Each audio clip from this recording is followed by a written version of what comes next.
Hey sweet people, welcome to my channel. I'm so glad you're here. Special welcome if this is your first time here. Thank you for joining me. A little bit about me. My name is Heather and my husband and I live in the city of Chicago. We have 4 sweet kiddos.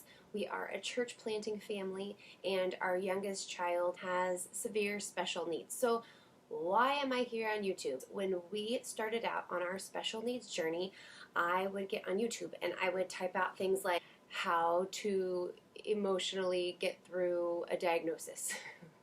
I was looking for emotional guidance from people who had already been in my shoes on YouTube, and at that time I could not find it. So 7 years later, I am now in this space emotionally where I can offer that to whoever might need it. So that's what I'm doing here. Today, I want to talk about the signs or emotions of grief, because sometimes you can be feeling a certain way or stuck in a certain pattern, or asking things like, what is going on with me? Why do I feel this way? Or maybe you don't recognize yourself. Maybe you have been functioning in a way you were just, you just think, I don't recognize myself anymore.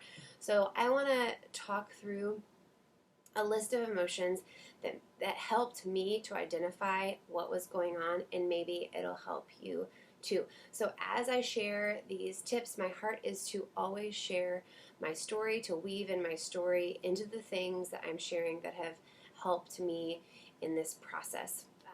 The first one that I want to talk about, number one, is just anger, just increased anger. That was something that was going on with me. It was an emotion that really shocked me. I like all the happy emotions. Typically, I've had to do a lot of work to embrace the more kind of sadness and frustration kind of aspects in my life, and learn that those are not bad emotions. So I used to believe that anger was bad, and obviously anger can be used in wrong ways, but anger in and of itself is not wrong. And with the help of a really wise coach, I have actually begun to see the good that can come from anger. In my world, anger was wrong and bad, and you had to avoid it at all costs. So now I'm kind of getting to learn and see actually there are really good things that can come from anger. Anger has a lot of energy behind it, and it takes energy to get stuff done. And so it's learning how to direct that anger. Number 2 is increased anxiety. This is another one, along with anger, that I had experienced with for sure, but not to this level. Around 28 weeks along my pregnancy with my youngest child, her name is Finley, the doctor was a little bit concerned. There was a couple things that came back on our ultrasound. Blood work looked great, but ultrasound, there was something called echogenic bowel that not too many people have heard of. I'll say it to doctors, and many doctors haven't even heard of it, but it just is where the bowel shows up white, and it can be a marker for Down syndrome or cerebral palsy or cystic fibrosis. And what we were told, unfortunately, I had a very traumatic experience with my ultrasound technician. She gave me some information that she should not have, the doctor should have told me, but she basically was like, well, your baby could be born stillborn, or they could be fine. We're just like, wait, what? It was awful. And moving forward in my pregnancy, I actually had multiple panic attacks where I would find myself on the floor. It was scary. It was terrifying. And throughout our special needs journey, I've not had a season of panic attacks in a long time, which I'm very thankful for, but I have just experienced increased anxiety for sure. Number 3 is a sense of betrayal. Particularly for me, the way this showed up is I think I felt betrayed by God.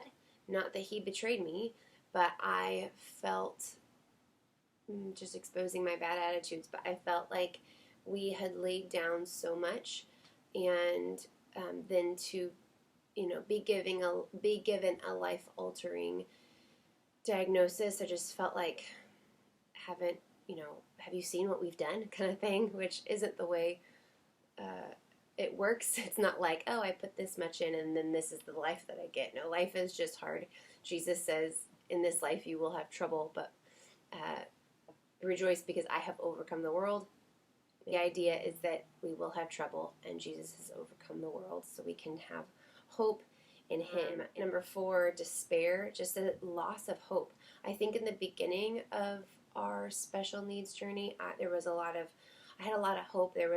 I would have people say to me things like, oh, my kiddo was in therapy for a year or 2 years and now they're doing great. And that was prior to Finley's diagnosis. She was diagnosed with quadriplegia spastic cerebral palsy, there's various forms of cerebral palsy. That's the most severe form.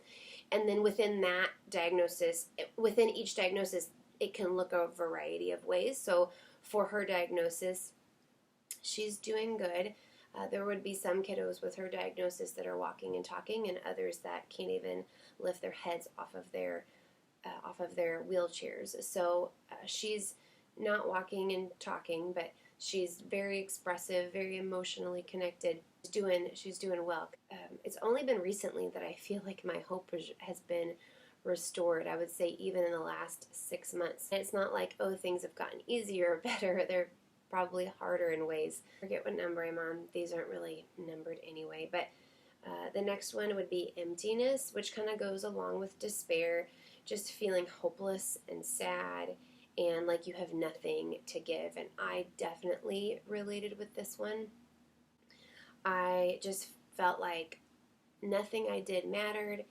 With therapy, you were given a lot of exercises to do at home, and I faithfully did those. I felt like I saw nothing good coming from them. And by good, I just mean I didn't see any improvement. And where I saw other kids who were making great improvement. And then I had a therapist tell me one time, there's studies being done that actually show that kids do better whose parents aren't very involved or who don't have parents. I was just like, wait, what? Oh, I was like, I think they totally meant to be encouraging, but I felt really discouraged by that. The next one would be dealing with a lot of fear, just not feeling safe or worries of the safety of your loved one. And for me, I have so much fear specifically about the future for Finley. I think when you're taking care of someone, and I am concerned about, okay, what's going to happen with her after Matt and I pass away, or how is she gonna live? Who's going to take care of her? And all of those thoughts can really rattle around in my brain. So much fear. So I've had to really learn how to take it one day at a time, because those thoughts can just eat you up. The next one would be guilt. I'm not doing enough, or I could have done this differently or that differently. I mean, it's going to apply. All of these things will apply differently based on your situation. I mean, we can grieve so many things, right? From death to divorce to separation to cancer to disability to, any kind of life event or a number of smaller life events.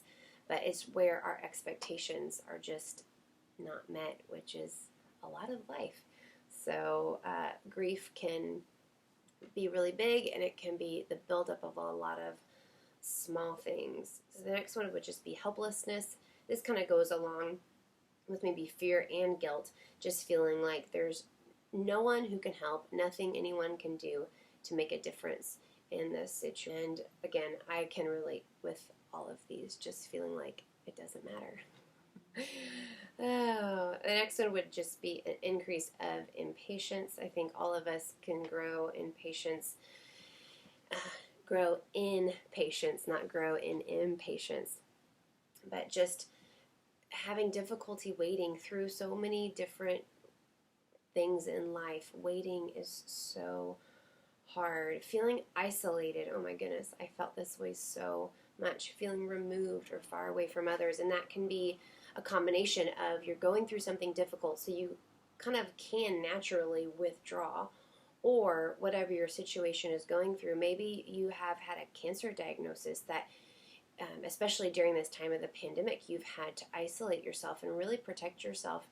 Or maybe you're going, like in the beginning with Finley, I was going to so many doctor's appointments, And it was already challenging, like having and maintaining friendships with 3, 4 little kids, and then enter into a diagnosis and you're in therapy. We were in therapy, I think, 6 times a week and going to multiple doctor's appointments, and there's just so much. So even like just naturally, you can kind of be isolated, and that can be really challenging, or you just don't have the emotional energy to put into friendships like you did before. And so it's just like, oh, I just need to sit back. And that goes over another a close brother or sister of this is loneliness, just feeling so alone, feeling like no one's going to understand, feeling like, you're never going to get through this. I 110% have felt all of those things. And then just feeling numb, like just having days where you feel absolutely numb, nothing, powerlessness.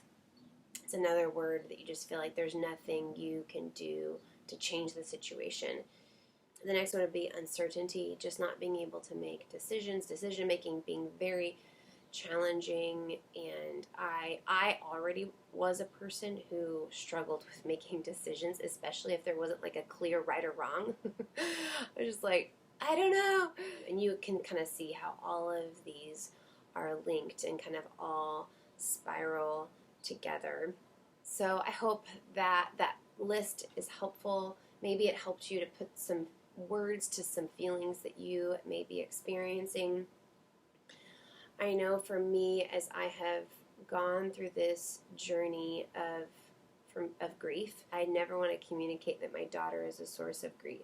She is such a bright light in our lives, and we adore her, and she teaches us so much. The process of that we've gone through with grief is disability entering our lives. So there's been a grieving of our lives thinking it was going to look one way, and with one diagnosis, it is completely different. So whenever we go through massive change, good or bad, that is a source of grief. It's a laying down of oneself, a laying down of one's expectations, and trying to adjust. And that can take time. That can take years.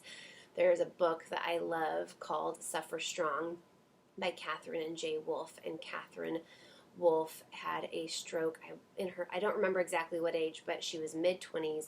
They had a 6-month-old baby. They hadn't been married for that long. They were kind of this couple that had big hopes and big dreams and were going to change the world. And the incredible thing is that they are now changing the world, just with their story and giving back to the disabled community. They are changing the world in incredible ways that they never thought they would before. But I read her book. It gave me so much strength because I read it when Finley was around 5 years old.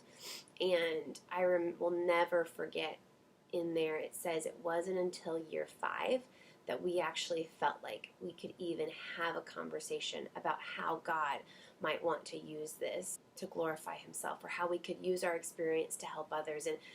And I was right kind of in that place. And I think when things take such a long time to walk through, it can be so, you just feel like it's never going to end, and I'm just going to be sad all the time for the rest of my life. That's one of the reasons I'm here, is to raise grief awareness, to give us some tools, to give us some language to what we may be feeling or experiencing, so that we can then start to process that. And my heart would be for us to bring that to God. I think sometimes we can feel and believe that God is far, far removed from these situations, and these are the actual situations that he wants to draw us closer to himself. My personal experience is that, like I shared earlier, that I felt very betrayed by God. I felt angry with him, and I had to work through that, but it was working through that with him that I have learned that he is the safest, that he does not require anything of me or of you in order to come into his presence, that we freely can come into his presence. And the best example that I find for this is in the Psalms. David King David wrote most of the Psalms, and he has such a beautiful relationship with God, and he made so many terrible mistakes, and yet God called him a man after his own heart. And one of the verses that really speaks to me is Psalms 22. And this is David talking to God, and so I just imagine there was a time in my life where I could never have imagined writing these words to God. So he says, my God, why have you forsaken me? Why are you so far from saving me from the words of my groaning? Oh my God, I cry by day, but you do not answer, and by night I find no rest. So there's such a freedom in him expressing what he's feeling to God, and that is authentic relationship, right? Do we even have friends that we can say that to? I mean, that is pretty amazing. And then he goes on to say, yet you are holy, enthroned on the praises of Israel. And you, our fathers, trusted. They trusted and you delivered them. To you they cried and were rescued. In you they trusted and were not put to shame. And so I love this example of David is expressing what he feels to God. And then he's taking a moment and then remembering the goodness of God. And sometimes we can feel so like there's nothing good in our own lives, even though, that is not true. There are good things every single day, even if it's as simple as the breath in our lungs or the people that we are with. There is gifts we can see every single day. But I know that I have had plenty of days where I cannot feel those. I cannot see them. They are gone. It's like this. I can't see it. All I can see is my pain and my frustration and my hurt. What David's example here is that we can look to the lives of others. We can look and see how God has been faithful in the lives of other people, even if we can't see it in our own lives right here, right now. That's why community is so important. That is why being together is so important. That's why grief at its worst wants to isolate us, and grief at its best wants to partner with grace to build community, to build vulnerability, to build authenticity with God and with one another. So I'm going to stop there because this is getting long. I hope that is helpful. I hope that you are blessed today by this. I hope that if you were feeling alone at the start of this, that you now know and feel and believe that God is with you. I am with you. I may not have stood in your shoes, but I would imagine that you and I related as I went through this list and I told a little bit of my story. So, guys, thank you so much for being here. If you found this helpful and encouraging, I would love for you to subscribe to this channel. I would love for you to leave me a comment. It actually really helps me to know if this content, one, is helpful, and also it tells YouTube that it's helpful, so it will actually show it to more people who are searching for these types of topics. So give it a like, give it a subscribe. Bless you guys. I will see you back again this time next week.